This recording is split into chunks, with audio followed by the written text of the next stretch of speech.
I'm in Silicon Valley in California right now, where I've been an entrepreneur and investor for about 2 decades. Moved there straight out of school, started starting companies because I love science and technology, and technology is the business of science or applying science. And so I've started a couple of companies, one that made optical amplifiers, one that became what is today Google Earth, one that was called Opinions, went public as part of shopping.com. Dozens of failed efforts, things you've never heard of, things that you might yet hear of. I started AngelList, which is the largest online platform for startup fundraising. We've now raised over $1 billion, almost all for seed stage startups.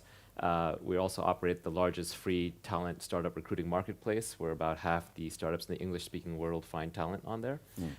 We own Product Hunt, which is where companies go to launch their product. We've also spun out CoinList, which is a giant, well-lit, regulated marketplace for crypto and ICOs. I've been an angel investor in companies like Twitter and Uber and Wish and Postmates and a bunch of others. Co-authored a blog called Venture Hacks, got a little Twitter feed, and worked on the Jobs Act, which was the US law that enabled crowdfunding, general solicitation, Reg A plus IPOs. Yeah, that's kind of it. So I asked Naval to do that because there was no way I was going to do justice to the bio. But for those who don't know, I mean, Naval is a bit of a legend across the world now, and especially in Silicon Valley. And so I'm curious from your perspective, Naval, what is the opportunity for New Zealand around our technology ecosystem, and what constitutes the elements and the actors in a well-functioning ecosystem? So, I mean, it's a hard problem, systems design. I think that's what Joseph was talking about. He was basically positioning New Zealand as an incubator for systems design, which is very seductive and very difficult, because trying new systems means you're automatically doing things that the rest of the world doesn't want to or need to do. So it's risky. But I can throw some things out that I think are provocative and interesting. Let me just touch on two. One is digital literacy, and the other is immigration.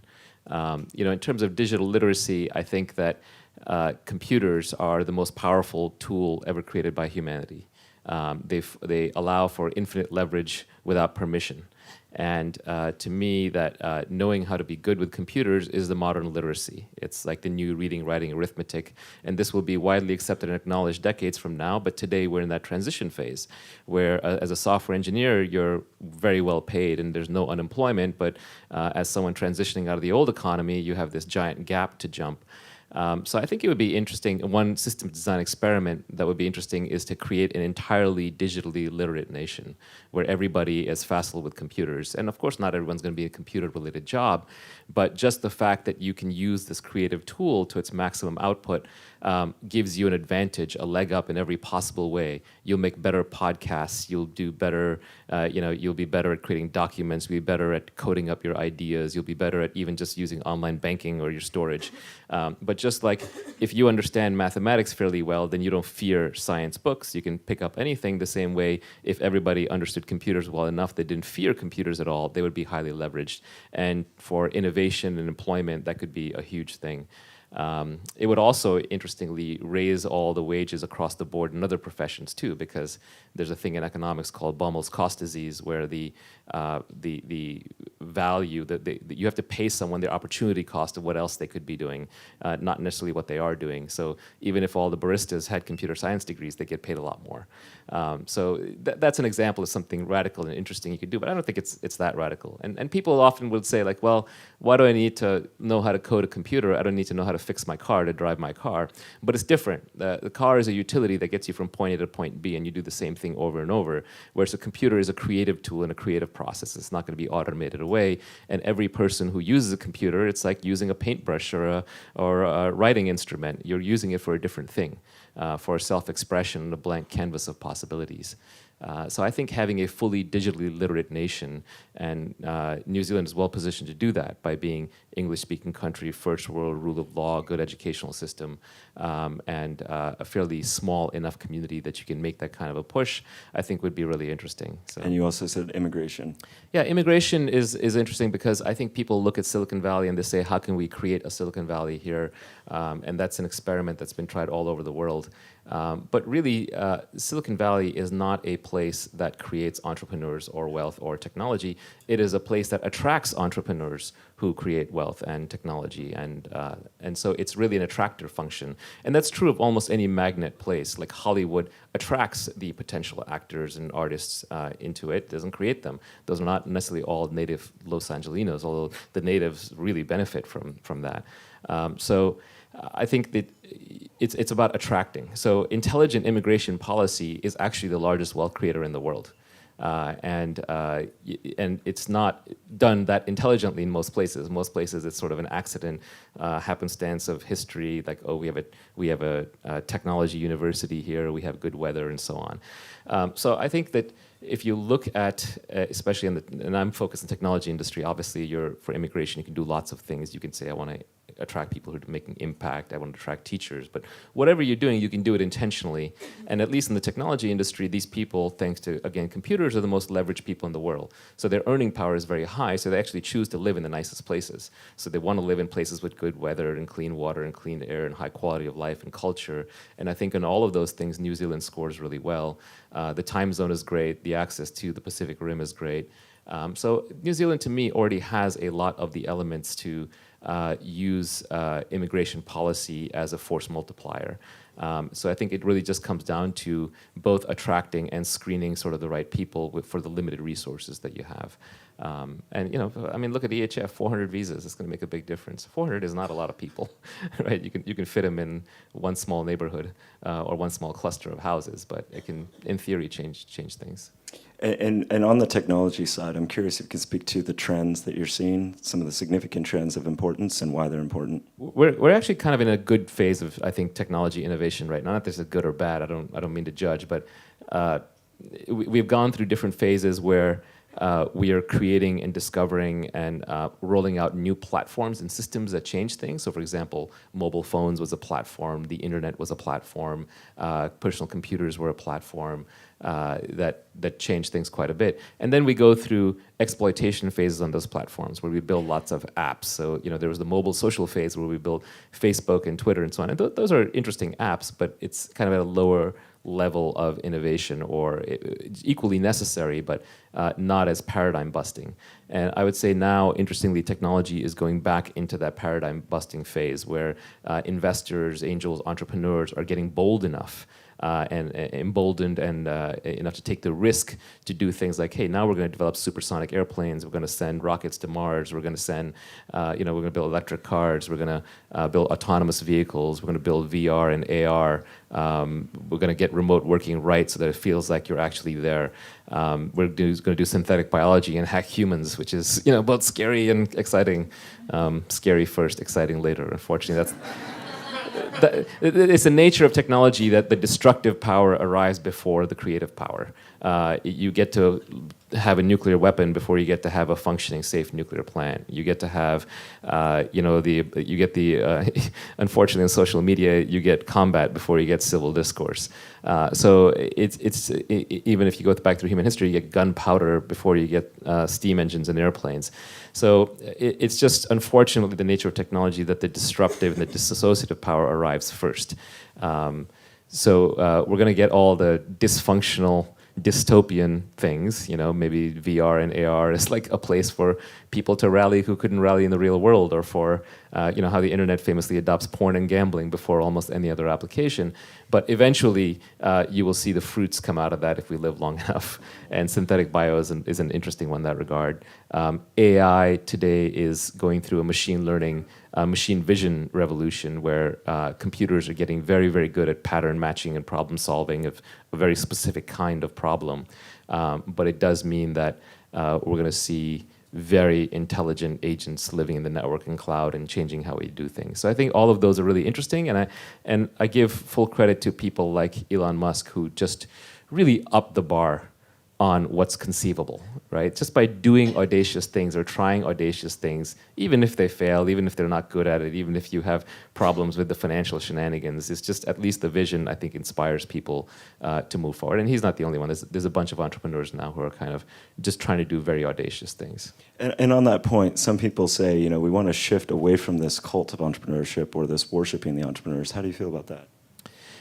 There's definitely a cult of entrepreneurship in Silicon Valley. There's kind of a hierarchy, which is like all the status derives from the entrepreneur, and then it sort of filters down to the other people in the ecosystem who help make things happen, and then of course the users and customers and broader society that they stand upon. I just think it's a nature of humans that you're always going to have a little bit of hero worship. You're always going to create a cult. Like you go to Hollywood and there's a cult of the celebrity. I mean, there's such a cult that they give each other awards every year, and then we tune in to watch it. So it's just the nature of politicians. We create a cult around the top politicians without looking at all the people that they stand on. It's just kind of how humans are hardwired. It's how we get inspired. So I think it's completely fine to use an entrepreneur as a source of inspiration, but I think it's silly to use them as a source of truth, right? Like, in fact, it's silly that I'm up here and I'm kind of giving you all this so-called truth, when really I just have very narrow specialization in a very narrow set of things, but somehow, for some reason, somebody wants to hear my opinion on everything. That's the cult of personality kind of poking through. But still, you got to pick some monkey to get in front of the tribe at various points. So it's my turn right now. And one of those things that you've been a specialist at is blockchain. And so I'd love to hear, what is blockchain? Why is it important? Yeah, I got into cryptocurrencies and blockchains back in 2013, and it was, to me, it first fascinating as a technology solution to a very particular computer science problem called the Byzantine generals problem. But all you need to understand is what they'd solved is a way of getting a bunch of people who don't know each other and don't trust each other to still agree on something. And this is a much harder problem than it may sound like. Humans are highly cooperating, organizing creatures, much more so than almost any other species in the natural domain. And that allows us to do amazing things, like we can all get in this room and work together to what we believe is a better future. It also allows us to do terrible things, like get together in a battlefield and kill each other and name some ideology. Monkeys don't have Christianity or fascism. They don't come up with those ideologies, so they don't murder each other in large quantities. But that ability to unite together is both our superpower and our curse, because when you get together, how do you operate that network of people? How do we make decisions? And historically, we've had a couple of answers, and they all have different trade-offs. The old answer used to be the most brutal monkeys in charge. That used to be the king, and that's still how much of the world lives today under dictators. Then it was just the smartest and most violent few monkeys who get together are in charge, and that's aristocracies, or if it's the smartest, it's the elites. But you have a small number of people sort of running things for society. Religion was another one. I talked to God, God gave me the answers, you listen to me. There was another model around democracy, where we're all equal, we all vote, but you also can end up with mob justice, mob rule, where the majority tyrannize the minority. So you just have all these different systems of organizing people. And in the last few hundred years, we've created a new one called markets. And these could be markets in things you like and things you don't. But it's essentially just this idea that we can trade things and sort of self-organizes, and there's a merit model in terms of how much money I put in or what assets I put in, what I get back, but no one's really in charge. If you look at the global credit markets, debt markets, equity markets, money markets, commodity markets, no one's really in charge. So what blockchains do is they bring the ability to have markets into any digital domain. So you can take any digital network, and there are a lot more digital networks out there than we think. So for example, Uber is actually a digital network that's routing cars around. Your local public utility is actually a digital network that's routing power around, especially if we all had solar and we were trading that power. Today we have cell phone carriers that are top down, but actually each of our phones, it's broadcasting Bluetooth and Wi-Fi, and and we have Wi-Fi access points at home. You could stitch together a digital network. And a blockchain-based network isn't owned by anybody. It isn't run by anybody. I think we're sort of a temporary blip in history where all of your connections with your friends are controlled by one small set of people out of Palo Alto, or all the digital news media in the world is run basically by Twitter and YouTube, and it's a very small number of people. So it is the nature of the current generation of technology that it is a highly centralizing force. We have replaced geographic oligopolies with global monopolies. While at the same time, there's sort of this long tail of independent actors, but that fat middle that used to exist in the old world is gone. When you would have 10 e-commerce retailers, and now you just have one that's kind of controlling the whole internet retail. When you would have had hundreds of local taxi dispatchers, but now all taxis are dispatched out of San Francisco by Uber or Lyft. So that trend line is very worrying, because that's not the internet I think we were all promised. we were promised a decentralized internet where we kind of all collectively control outcomes. But like in any system, you have to have rules, you have to have consensus, you have to have ways of rewarding people who contribute to the network, you have to have ways of punishing cheaters who harm the network. And blockchains use mathematics, cryptography, peer-to-peer networking to create digital consensus and allow truly leaderless digital networks. And I think that is what is compelling about them. And we're starting with the financial applications because money is a ledger. It's something that we've historically had to put a king in charge for or a state. And they have a habit, when you hand somebody the ability to print money, then they just print more of it, and so it finds its way into their pockets and their friends' pockets. And it may be not a problem in New Zealand because it's a famously uncorrupt country, but yeah, even there, right? There's always something. But compared to other parts of the world that are outright kleptocracies, that can be problematic. So you have things like Bitcoin that essentially separate money from any individual controlling the money, and then it becomes collective money. Ethereum tries to do that for a programmable financial system. And I think you'll see as blockchains get good at tackling those problems and they demonstrate that they can secure something as hard to secure as the ability to make an issue and transfer money, then they can be trusted in all other aspects of life. So I think it's really interesting. And people say, well, the cryptocurrency market's down 90% plus in the last year. Isn't it over, or was it a fad? How do you respond? Yeah, I mean, look, it's a highly speculative market. It's this weird combination of money and code and governance. .com went through this in 1999, 2000. So I've seen this kind of movie before. And crypto is a really hard problem. Crypto is you're basically saying, I'm going to create digital gold. I'm going to make it unhackable, even though the reward will be hundreds of billions of dollars. Trust me, I don't have a bug in this code, because if I do, you lose all your money. It's very hard to secure and transfer. It's still very, very much in development. It feels like the computers were in the 1980s. Not where the internet was in the 1990s, but it's moving faster. So there's still a lot of fundamental development work to be done. Crypto is not simple computer science. It is bleeding edge computer science, game theory, attack vectors, hacking. You're trying to solve some very hard problems. So it's going to take time to figure out. And today, for example, the total stock of Bitcoin in the world is valued at about $80 billion and or $70 billion if you take into account losses and so on. Actually, higher. It would be about 100. But the total gold supply in the world is somewhere around $7 or $10 trillion. And Bitcoin does a lot of the things that gold does, some better, some worse. Better in the sense that it's digitally transmissible, easier to secure, more scarce. Worse in the sense that there might be a bug. You can get hacked. You might lose your passkey, which I've seen happen to friends of mine.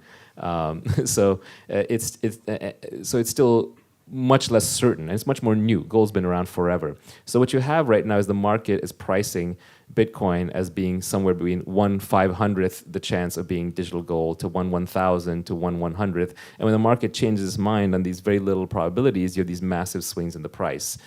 So it does end up being a very speculative instrument today.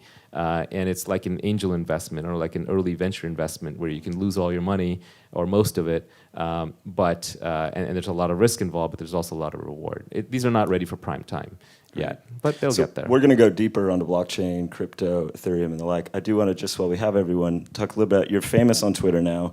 Where did this come from? And if you could talk a little bit about your becoming famous in terms of talking about the inner game of entrepreneurship. Yeah, so fame is a curse. I don't recommend it for anybody. This is glib, but you want to be rich and anonymous, not poor and famous. Because this is the disease of social media. Everybody is getting their 5 seconds of fame and becoming a celebrity, and celebrities are the most miserable people in the world. So it's not necessarily a good thing to go for. That said, I think what happened was, like anyone who's been an entrepreneur, I was running an extremely high-stress lifestyle. And one of the things that makes entrepreneurship especially stressful is that not only are you supposed to have all the answers, you're doing very hard work, but you're supposed to never show weakness because your board members, you show them weakness. They're not going to fund you, they're not going to trust you. You show it to your employees, they're going to run for the hills. Your customers are not going to buy for you, and your partners are going to partner with you. So you have to show extreme stability. And it's the nature of the technology business that 99 out of 100 startups effectively fail, because the winners are so outsized and so rare. So most entrepreneurs walking around know that they don't have product market fit, they live in mortal terror of it, they're not allowed to talk about it, and everyone has to pretend they're winning and crushing it all the time. And this is highly stressful.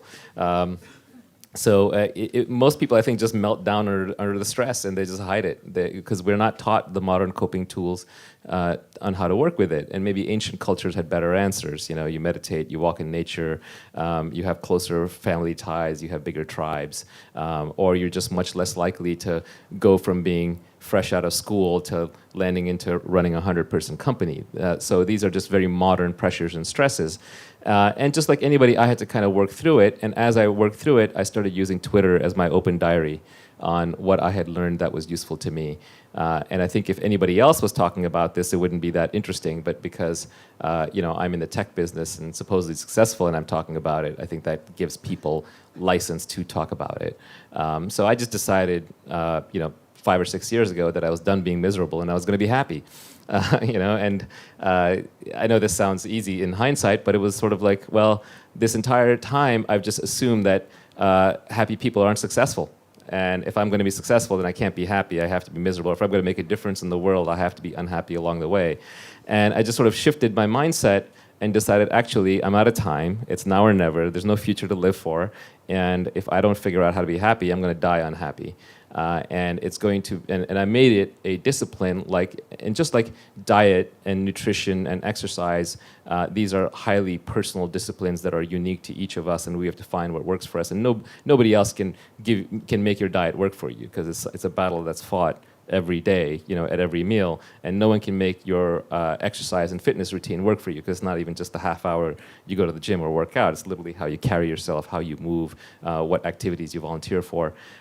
So the same way, I think your own internal mental state is just as malleable, but just as hard and just as individual. And so I just started documenting my journey, and a lot of people actually thought it was strange. And I did lose some business contacts, definitely some business over it, and some people were attracted to it. But part of being happy is not caring what other people think, and so I don't care anymore. So there we go. So we're going to go much deeper on this. Part 2, we're back up here on the main stage at 2:30. So hope to see you there, and we'll open the space for Q&A as well. Please join me in thanking Naval Ravikant. Thanks for sitting through this.